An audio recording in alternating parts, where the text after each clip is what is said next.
Hi all, Randi Green here, a little podcast, and this is podcast number 2 in our HAL Changemaker project. And we are thinking about new business concepts and new business methods. And I am going to talk a little bit about the 2 articles I got on the HAL Academy website.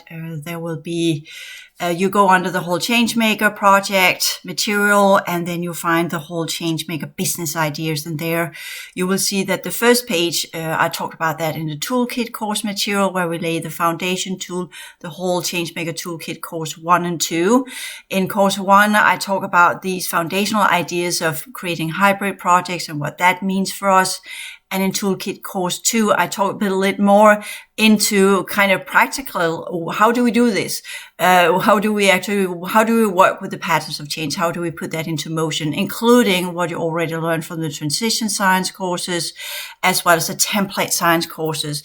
And I do recommend that you do the HOSE, or the higher order systemic energetic new reality challenge course material, as well as the challenges from the sun and the challenges from the Stargate. So you kind of get the broader perspective of what we're doing here, because if we're just looking at business models within the scope of the base program, because we are working within base program, as you know, from the first 4 courses of the Changemaker skill set courses, where I talk about, okay, we are working in this reality. There are chaotic tendencies.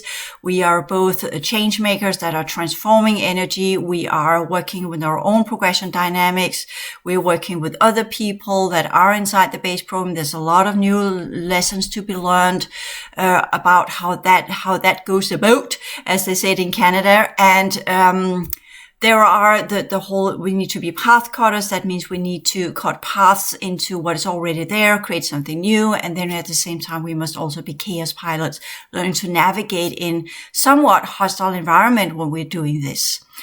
What I was thinking about yesterday, I did a quick course on Coursera, actually 2 quick courses on Coursera. They are not all lengthy and demands a lot of time. Some of them are just 1-day courses. On circular economy. And again and again and again, even though they come up with, we need to do this, we need to do that, and they come up with all sorts of good ideas, that this is how we're going to do it, right? This is how the world is going to change. We change the minds of people, and we change the way we're doing business. Instead of a linear business where we are taking things from reality, we're taking resources, we produce something out of it, and then we waste. Circular economy is where we take something from reality, we do something out of it, and then we reuse it. And how do we then reuse it? And then at the end of the day, again, ending up with the issue is not the waste product. That's what we are having issues with right now. The issue is the whole taking from nature and overproducing and overusing.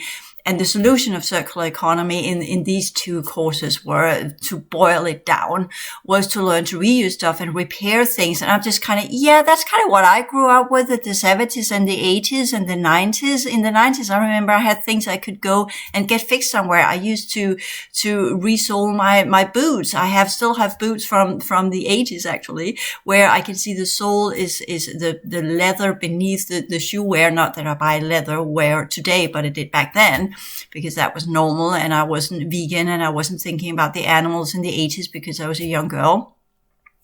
So with that understanding, then I just went to the shoemaker, and he would fix my shoes. We would fix things. I would fix my socks. I would get patches on my trousers. I wouldn't just buy new. So the whole culture that we have got now today is just use and abuse and use and throw out. So we're seeing it all the way through and through, even into partnerships and relationships and dating sites and ghosting and internet discardment, to use that word, if that even is a word. And all of these tendencies that are now, let us just overuse, overabuse, overproduce, and over everything. And if it doesn't fit us well, we'll just throw it out or get rid of it, or turn the blind eye, or ghost someone, or just let it go. This is no longer for us. The whole cancel culture, to use that one, kind of just saying, and free, get everything for free culture and throw everything away culture. So we have this problem of the different human tendencies that that are up against what we call all forms of reasonable, rational sense of how are we actually taking care of our world, of ourselves, of others, and everything that we are in the mix of.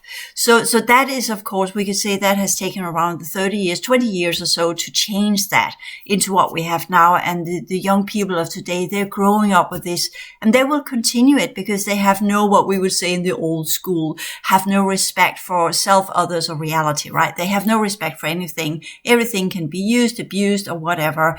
And we're seeing that as a tendency too.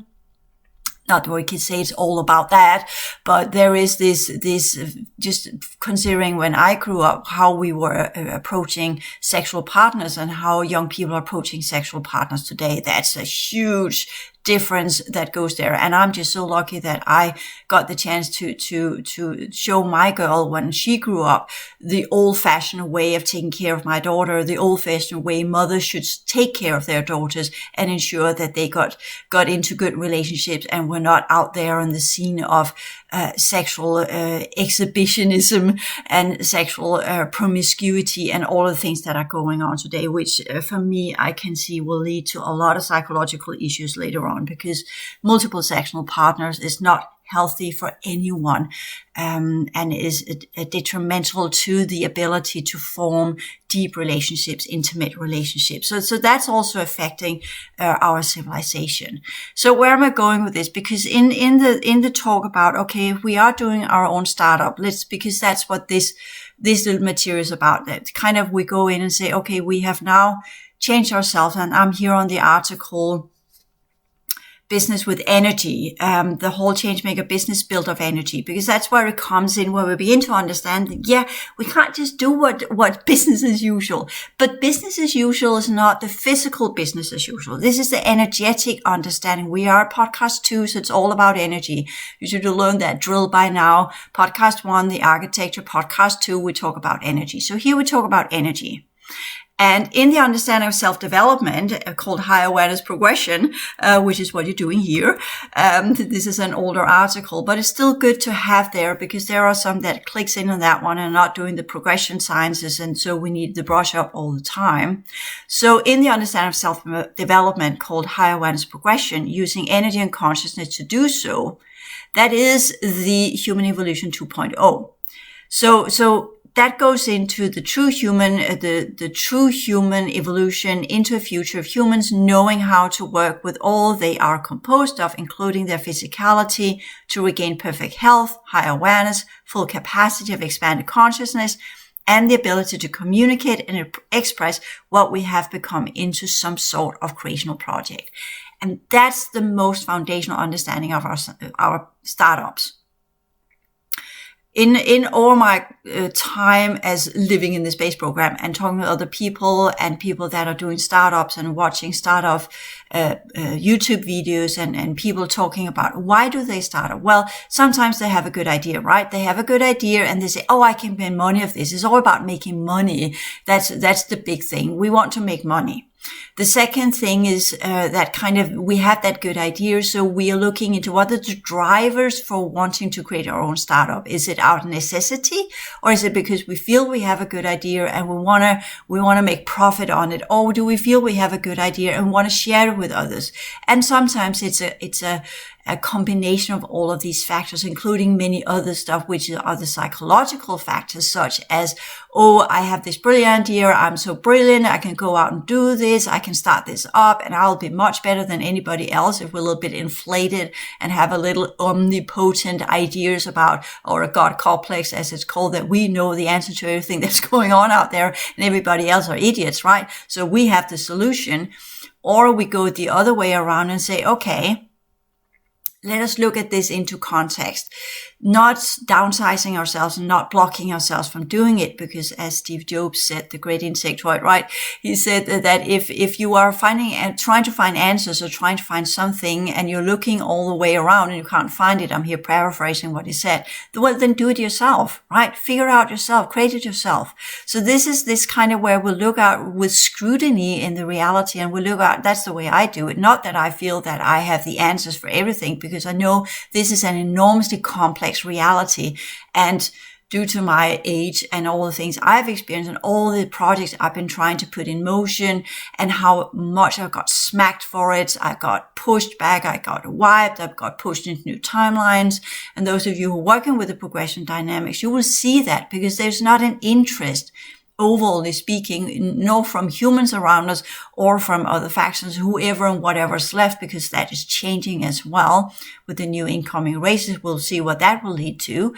There has not so far, because we're not going to say project into the future and say it will be the same in the future because we don't know, but we can say so far there has not, at least in my experience and because of who and what I am, the great interest of me getting the pillar project ideas unrolled into society, for instance, or the progression dynamics unrolled on a broader scope. So that has not been in the interest of anyone that has been here, because that's kind of giving power to the ones that are doing it, is empowering people. And that is, when we talk about the factions, the big no-no from them is whatever we do, as long as it's just within the distortion programs, they don't care. As long as we're just tampering with a little health institute or yoga or spirituality or little healing here or there or whatever, go for it. Or do some kind of thing on YouTube where they can access you if they need to from time to time to harvest energy from the listeners or what have you, go for it.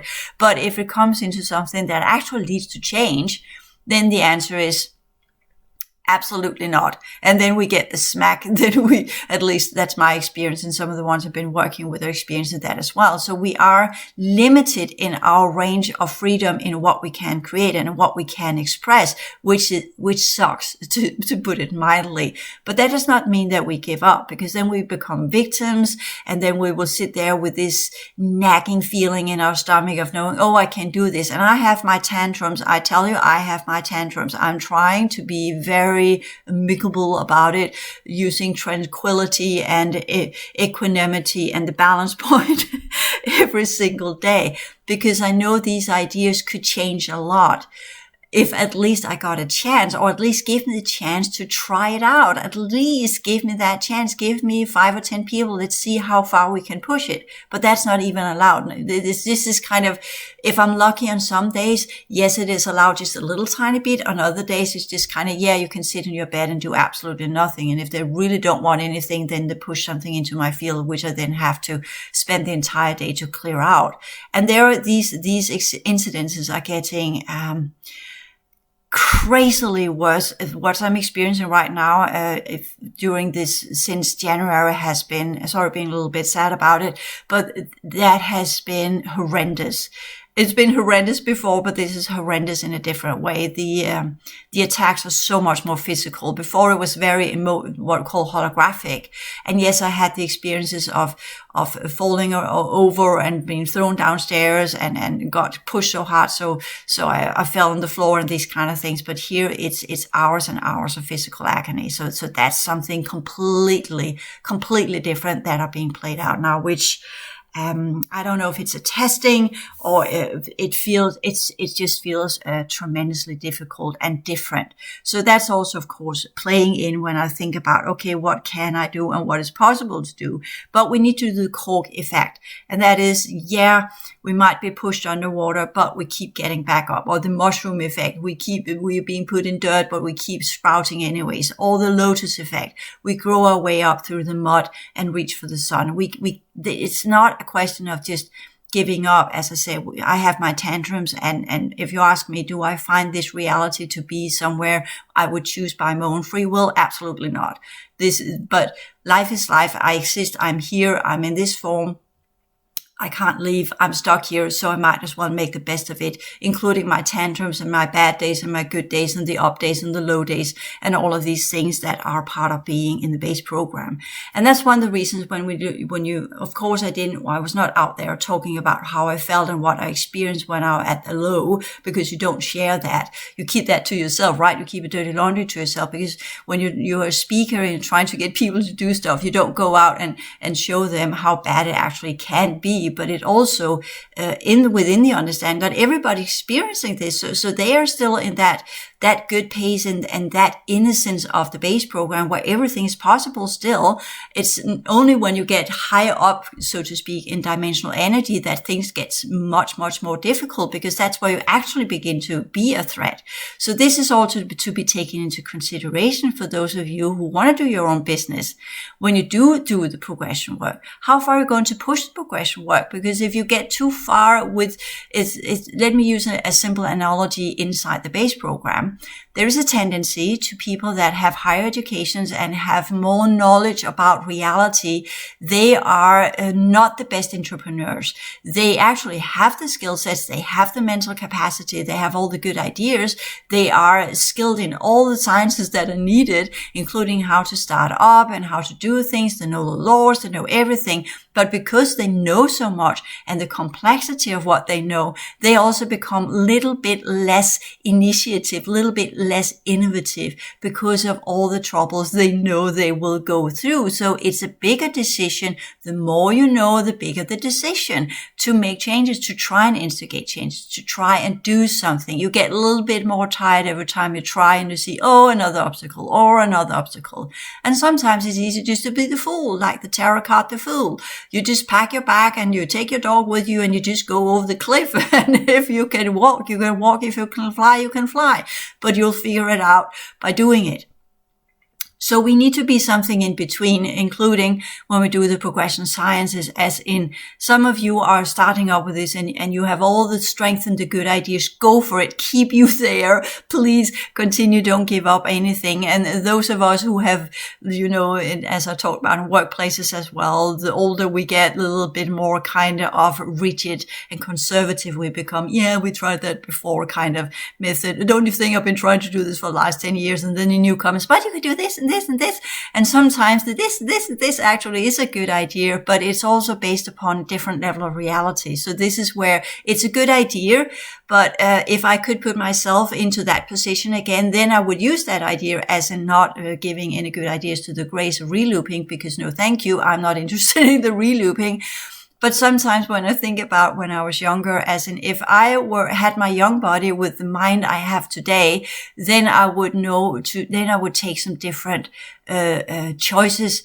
I would do things in a different way. And that's part of the merge of the ones from the future that are coming back, knowing, oh, this is where we went wrong. We have got all of this, quite a lot of it, unfortunately, something they have studied, so they don't know the full details of it, which is unfortunate.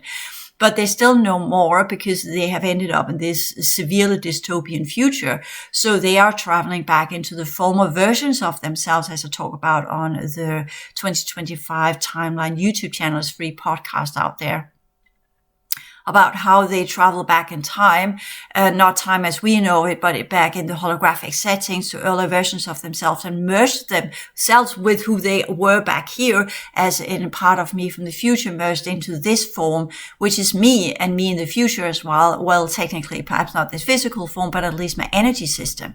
And we've seen plenty of movies that goes with that. We have the TV show Travelers. They're also part of the Continuum TV show, which is something I saw a long time ago. They're not available anymore, but there's been many different, also the very dystopian Netflix TV show that's called Altered Carbon, where you have these decks that you put into the mind. We have had the Host TV show that from the author of, I think, was it Twilight or something like that? I can't remember which. There was an author that or worked with some sort of vampires. I can't remember her name. She also made a book called Host, or that were put into a movie where you also have the transfer of consciousness into humans. But it's always about the walk-in. It's always taking over a physical form. Either it's a clone body or it's a physical form that's not yours. So the difference here is that you go back into who and what you are. And let's put it this way, the other side is doing that as well. So we could say that when we do the Changemaker project, when we are starting up our own business, at least those of us from the future, as well as those of you who are awakening to some kind of potentiality of your original consciousness structure, it is a do-over.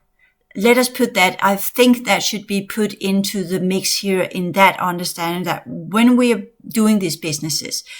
For me, at least, when I did the course material yesterday and over my course of time, as a human being inside this reality, going back into the 90s where I did the business, the MBA that you would call an MBA, when I did that back then, and the business models and the hierarchical structures and all the things that has happened in the 90s and the 2000s, all of the hot air balloon ideas of we could do this or we could do that, and my study over business models over the course of time, talking with business people, being out there in the base program, and all of these ideas of, yes, we can do this and that and whatever. And there are so many good ideas and a lot is being implemented. But at the same time, it's also changing as quickly as human changes. So that's kind of when we talk about, can we change the world? We need to change the mindset of people. But if the mindset is so easily changed that it's literally like a leaf in the wind due to the different programs that are running, reality programs that are running and changing people's minds, and with that, I have to say that people don't have a free mind. They are under the new reality program developmental processes, meaning that the ideas they have is something that's been loaded up into them. The sciences that are unfolding this are part of some enhanced human projects. The ones that are making the changes are from the future. And those of us who are doing the startup business to support our own financial structure so we can pay our bills, some of us are also from the future. And what would be my point of creating a business, for instance, within food or health and environment, because these are the three branches I suggest you choose unless you have this entrepreneurial skill set where you can actually engineer machines or come up with new architectural ideas for some kind of new matter structure that will change the foundation of reality as we know of it. And just to put in the point zero energy or the sustainable energy or the Tesla energy or organ energy and all of these ideas that have been out there, how to use energy from reality itself is a complete no-go, because that's what they did on Maldak and that's what they did in the Orion system with these toroidal sciences that are now being implemented again in our system, because that's the easiest way to harness the planetary energy. But just look at the cosmic book of comic books of Superman, where the planet he comes from, they did the same and it blew up. You can't harness the energies of your fucking planet. That's again that linear thinking of using and abusing and overexploitation, where you use everything for your own personal desires and your own personal needs and not thinking, not putting into the whole planning. Yeah, resources, they have a tendency to dry out, including a planet. Hey, at some point we have drained the planet of its magnetic field and then there will be nothing left and it will explode, which Maldak did. So we can't go down that path of, we're just, as we know, these 5 different steps of civilizations, Kardashev or whatever it is, because I always merge it with Kardashian, right? That's something else. But the Kardashians. But the point is that Russian scientists were thinking about this whole kind, how can we harness energy either by technology or from our planet or from our sun or from our solar system or from the universal core or what have you. It's all about harnessing energy, which is of course not the path to take. It should be about transforming energy. It should be about transforming energy to the highest purity rate within the highest standards of civilization. Right? It should be that common goal that, as you remember from the whole philosophy book, where we work for the highest good of many, where we work for societies where everybody can prosper and grow. That's the foundation of the progressive civilizations. We don't work to harness for our own self-exploitation tendencies, which are part of the previous universal cycles and the third cycle races and the humanoids and the transhuman agenda and the androids and what have you, because all of they have already done that mistake and they are so ingrained in that pattern of using energy to support themselves. Again, remember the 12 choices of living. We do not exploit any life form, any reality field, or anything around us to sustain our own continued existence. It goes without saying. We're taking care of ourselves and others in reality, being as little harmful as possible, meaning that we are as much harmless as we can be. And that means to transform energy, seeking the optimal in every situation, being mindful in every situation, being knowledgeable of what's the right move. As I told you in the transition sciences, where we work with opposition, we work with inner, inner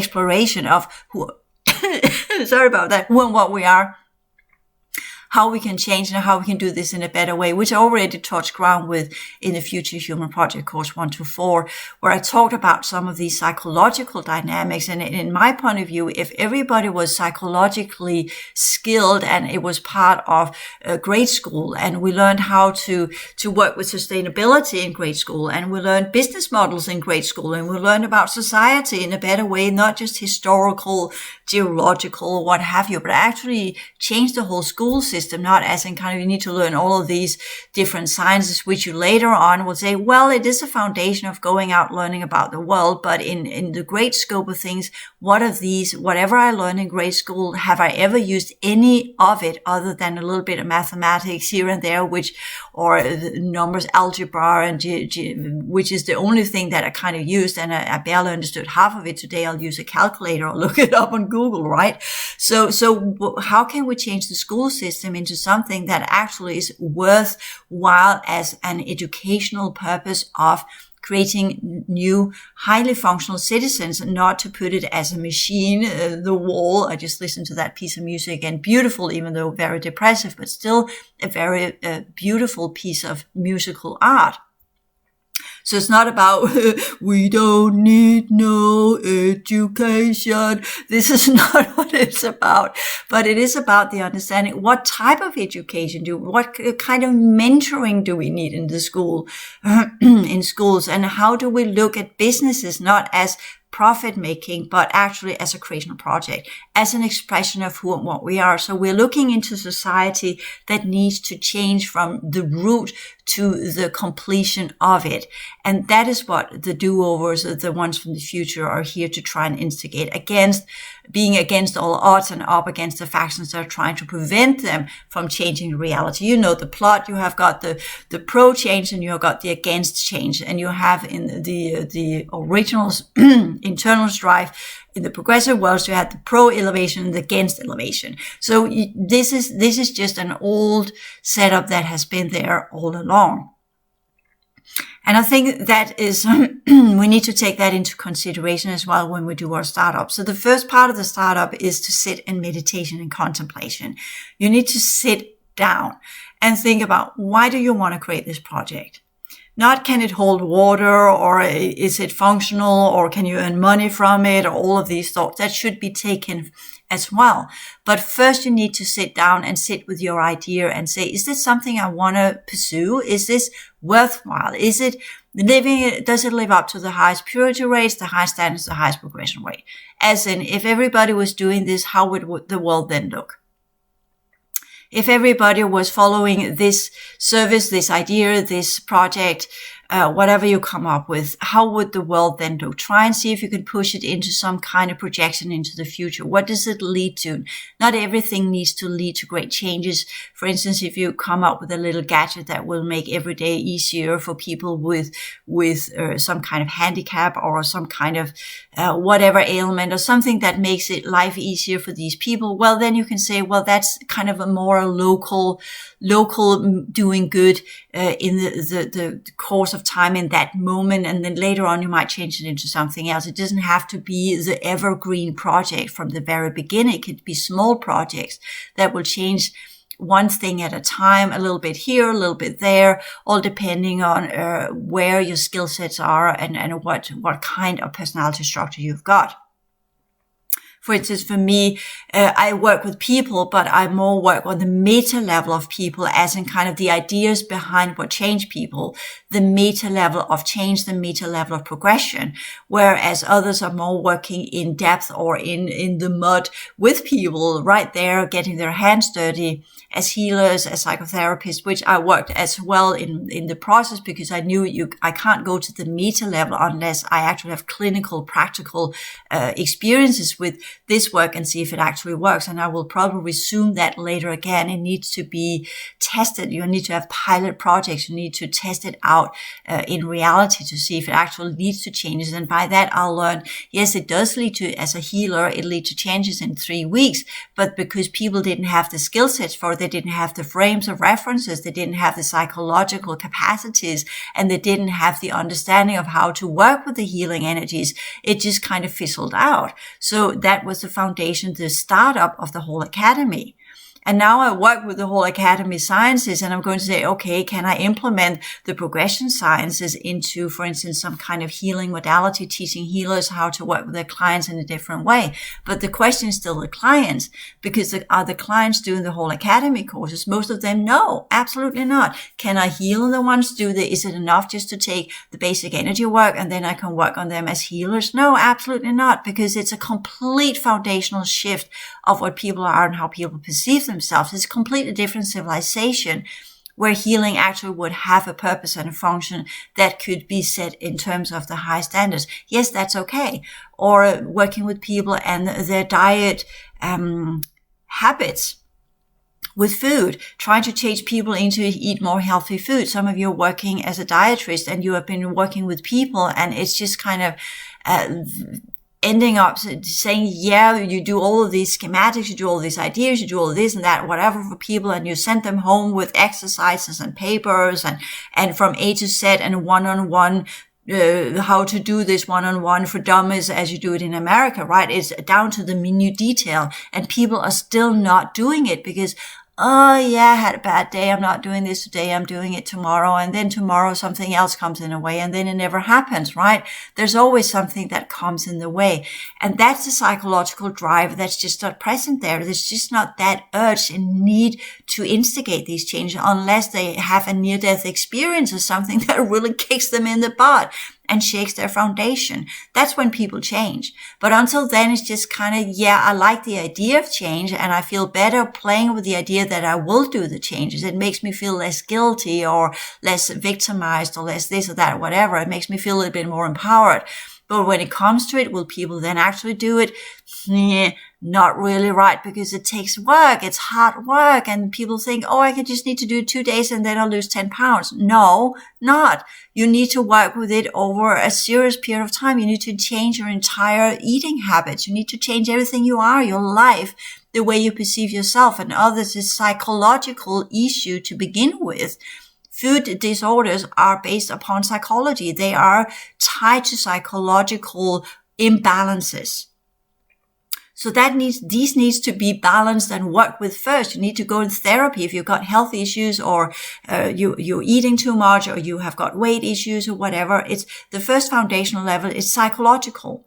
It ties into childhood trauma. It ties into some imbalance that created the idea that food will make you feel better. So thereby you overeat. So that needs to be changed. Unless, of course, you have a physical condition, then it's something else. Then you need to look at it from a physical angle. Okay, what kind of food do I then need to eat so my body doesn't overproduce glucoses that turn into fat or something, insulin or something else that leads to too much energy so the muscles can't break it down and by that produce fat instead. So what level of exercise is then needed and all of these things that ties in to the issue of overweight. So either psychological or physiological, but both the psychological and the physiological are, they need a different diet that are suitable for that organic form, and along with exercise, along with inner work, along with meditation, along with the full scope of understanding of changing our lives so that we live a healthier, wholesome life and not just focus on, again, the whole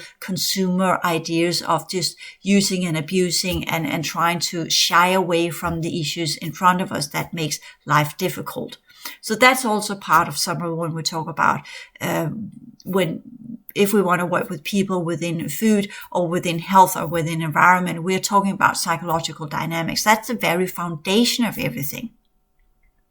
And then people will say, well, how does that psychological foundation go in with, I need to change the world, and therefore I have to look at my childhood traumas? Well, first and foremost, these are the subtle dynamics, as in the past is controlling your present. So that means that if you had that experience of not being good enough as a child, it's going to be difficult to push through with your own startup business if you foundationally have been taught that you're not good enough. How are you going to prove yourself in a startup? Because you can't prove it to the world, because nobody will really give you the credit you feel you deserve. So the only one that can give you the credit you feel you deserve, that lives up to your criteria when you have done it well, is that you give it to yourself. You learn to set your own criteria of what is success for you. How do you feel that you have lived up to what you wanted to perform on this day? Because tomorrow's another day, but what do you want to perform today? How do you want to live up to the highest purity rate, the highest standards within your scope of what is your agenda? What is your idea with how you want to live, how you want to express your progression rate? So that's where you begin to work with seeing yourself, observing yourself, being mindful to everything you do, and look in and say, okay, I want to achieve this today. Remember always to set your goals realistically. You don't be a time optimist thinking you can do it 10 times more than you can. Focus on 3 things every day. You need to push your completion, and push it to a level of completion that you will know will live up to your criteria of a success. So you need to know your own success rate. Some have it very high, some have it very low. If it's too high, well, then you know you're kind of out of proportions. This is not about being a perfectionist, because that will block you too. So you need to be in between that is able to have your highest performance rate, not a perfectionist, but a highest performance rate that leads to the transformation of energy, that leads you into a newer type of energetic challenge that will change something for you. So these are the progression dynamics that are part of this is the highest performance rate, where you go in and say, well, if for instance, me making this video now, I've been thinking about a couple of days, what do I want to talk about? And then I've done the course there yesterday, and I did some other ideas, and I was just pondering upon and meditating upon. Nothing really came up other than snippets here and there. And then I woke up today, and then it was bam in my head. This is what I want to talk about. This is the angle I want to work with it. So it had simmered a couple of days before that, where I did other stuff. Yesterday, I was making flatbread. I was making dal. I was baking a cake, banana bread, without using the normal sugar, trying to find new ways, picking up on my old cooking habits, which I haven't been doing for quite some time, actually. But here renewing my skill sets of cooking. And some days I'm a good cook, other days I'm a bad cook. It depends on the energies of the day and how much I'm being interfered with. If I'm down with some kind of interference that takes a whole day, of course, I'm not the big cook on that day. But on other days I am, and then I look into, okay, I'm not the kind of girl that kind of follow recipes. I look at the recipe, but I always change it. It's like recipes and we just don't go well together. It's like when someone tells me you need to do this and that, whatever, not working so well, which is interesting since I'm in the business of telling others what to do. But the point being is it depends on how far we got in the pillar project, or what kind of energy structure we have. As in, are we in the 1-7 pillar? Well, then most of our life will be about just administering our energy system, learning to administer that. If we're in the 2-8 pillar, then it's the psychological dynamics, but not just with ourselves, but with others, the dynamic of others, as in we're seeing in mindfulness and compassion and the spiritual teaching systems, learning to be inclusive, learning to be open-minded, but also at the same time learning the balancing principles and all of the rules of engagement. And then we have the 3-9 pillar, where we work with reality itself, and we begin with the base program. That's where the business technically comes in, and then expand it into, this is something our businesses should transform reality, similar as our inner work should transform our energy system. That's why I suggest you do the Stargate courses as well, including the template sciences, because there you understand that your energy system will have a huge impact in your local environment as well as in the global environment if you get into the 4-10 pillar or the 5-11 pillar. So this sets the kind of the guidelines of, okay, what are our capacities, and being realistic about that as well, that when we go into our success rate, that if you kind of know, yeah, I'm still on that process of just learning to administer my own energy system, well, then that's your success rate. Have you exercised something within your own business or within your everyday life that has led to this feeling of, yeah, today I actually got a little bit further in my inner work. Today I learned a little bit more about how to remove an energetic parasite. Yes, it will come back tomorrow, but at least you learned that today. So you can build up more and more layers of how you clear stuff, as I talk about in the advanced clearing work. So we understand that all of whatever is presented to us is always part of the multiple layers of our energy system. So we might remove a snippet of it in one layer, but that does not mean we cleared it entirely. It just means that we have begun the process of learning how to work on all of our different fields so we can clear these to their highest purity rate. Although we know they keep clogging up, being out in reality, being amongst other people, just sleeping, what have you. So that's part of the daily routine as well. And for many, that suffices. There is no room for creating your own business. So it's easier just to have some kind of easy peasy work where we go to work and do what we need to do, the hours that we need to work, and then come home and focus the rest of our time on inner work or whatever type of setting we're in. And others are in family settings. So that put limitations to what they can do as well, because not only do they have to work, but they also have to be in a family setting. So that's the 2-8 pillar that makes things more difficult, because there you're not only dealing with your own stuff, you're also dealing with whatever's in the family dynamics or what is at work with others, the psychological dynamics of being a human amongst other humans and being in a world where we interact energetically, emotionally, and physically with each other. And what does that mean? And what does that imply in our progression work? And that's one of the reasons why when we are when you get higher up in the fourth cycle dynamics, that leads you to what we call self-governance, other governance, and reality governance. That's the 410 pillar. At some point, you have to isolate yourself a little bit. So you kind of get, this is me. I completely get this. This is my energy system. These are my dynamics, because as long as we're amongst others, we'll be influenced by whatever's around us. And then it's difficult to see what's yours and what's others. It will be merged, blended, and in that make it more difficult for you to nail the different dynamics of your own energy system. But that does not mean that we need to live as hermits for the rest of our lives. Some monks and some gurus have chosen to do that in history, but that's not the same as we need to do that. So at some point we need to come out of our hermit cave, or not cage, but cave, and go out and say, as this is the world I'm actually supposed to be part of, or the symbol of the enlightened person that climbs to the top of the mountain and then look back and see the world as it is, and then choose to go back in now with the higher level of knowledge of how to do things, because there the true empowerment, the true sovereignty, the true understanding of who and what we are have been achieved.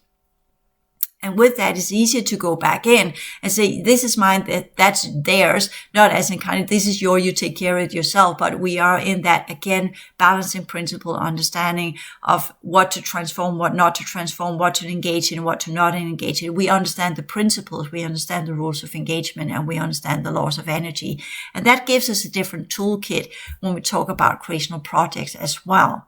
So these are some of the dynamics where we take the progression sciences and our inner work and begin to implement it into reality. And that's the goal of the Changemaker Project, where we say, well, I have done all of this. I have reached the discipleship. I have become knowledgeable enough so I kind of know what's mine and what's others and what's reality and the world that I'm part of, the dynamics, and what I can deal with and what I can't deal with, what I can change and what I can't change, what I've got control of and what I haven't got control of. We learn all these discernment strategies of what to do and what not to do, and what would be fruitful for our continued progression journey and what will be less conducive for our progression journey, making these difficult choices of what to say yes to and what to say no to, what to engage in and what not to engage in. And that's part of knowledge. That's part of wisdom, to know what is fruitful for self, others, and reality, and what is not fruitful for self, others, and reality. So these are part of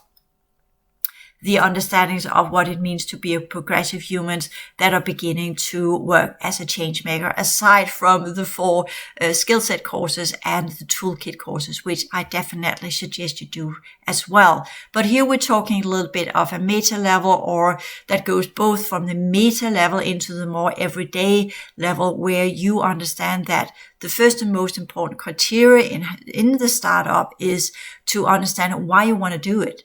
Why do you want to start up your own business? There are plenty of work out there where you can work. Yes, you will be under contract. Yes, you will be under some kind of business, and you will of course choose that business and that CEO and that culture and that type of work. So it fits your progression rate the most optimal ways where you are now, and then you might change it in 5 years' time. Nobody says you're going to stay there for the rest of your life, or 2 years' time, or whatever.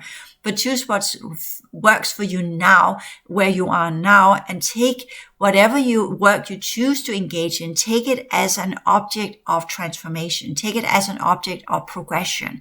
Not that you are to change the company or the people there or your surroundings or anything. That's not what it is, because you can't really change anyone else. They must choose to change themselves. But you can take the job, the challenge, as a challenge of inner work, as a challenge of limitation, as a challenge of how can I go inside this workplace and not try to change the surroundings, but change who and what you are, the way you perceive the work, the way you perceive that situation you're in, the way you work with the challenges in front of you, the limitations, as a kind of you're the coal, and because of the pressure that is around you, you can turn yourself into a diamond, where you use this quote unquote unfortunate or unpleasant situation via the opposition dynamics into a transformative experience, where you can use every single thing you experience every day as a mirror of what you need to work with. Everybody in that workplace will be kind of what we could call stand-ins for your psychological dynamics that needs to be challenged and changed and transformed. They will be the actors or the other players in your manuscript. Not that you're manipulating them, not that you are imposing your energy system upon them, not that you're in any way or form are causing harm to them, but they are mirrors to your inner processes. So this is the understanding of energy, of reality, that it's a mirror of our inner processes.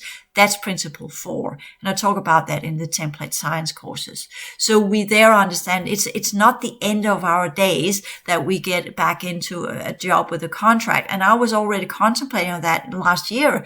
I already had written the application, and I had updated my resume. I just wanted to sleep one night and then look at it again, because sometimes it helps to get a little bit of space from when we make it and when we send it or we apply, or whatever we do, and look at it again with fresh eyes after sleep. So I was just doing that, and then the day after something else happened, because the factions say, yeah, that's not what we want you to do, so that's not going to happen. So that's also kind of me saying, yeah, unless you actually let me do something, well, what's the point of even keeping me here? What's the point of having me in my cage? If I can't even earn money, if I can't do anything, then what's the fucking point of any of it, right? Then I might as well just go out and go completely into the base program and be consumed by it, because that's the downside of being in the base program, is that we're always on that weird balance, that edge, that sort of balance where we so easily slip into the base program and get consumed by it, and by that are losing our transformative dynamics and transformative potentials. So with that little talk about energy here in podcast number 2, I will continue talking about this page that we are on in different contexts in the upcoming videos, and then of course we'll work into the new business methods, creating in itself. All of these podcasts that I put here will later on become part of a course in its own right that will be on my webpage from 2024, because here they're part of the Changemaker project, where we are giving updates and talking about, okay, how do we then do this? This is the pilot project, right? What are the necessities when we begin contemplating on the idea of creating our own startup. So that's where we are now. We are in the process of contemplating, yes, I want to create my own business. I want to do a startup within either food, health or environment, or whatever niche that you choose, where you feel you have your capacity, whether it's psychology or marketing or whatever it is, whatever you choose. The dynamics of starting up are almost the same, not when we go into the product itself, but the processes behind the business startup, the processes behind production of any item, whether it's a service or a good or an actual materialistic item, which goods sometimes are, but goods can also be seen as semi-energetic. So again, depending on the product, right? So going into that whole process of, okay, we want to start something up. What are the requirements? Why do we want to start it up? And that will be part of the next podcast. Thank you.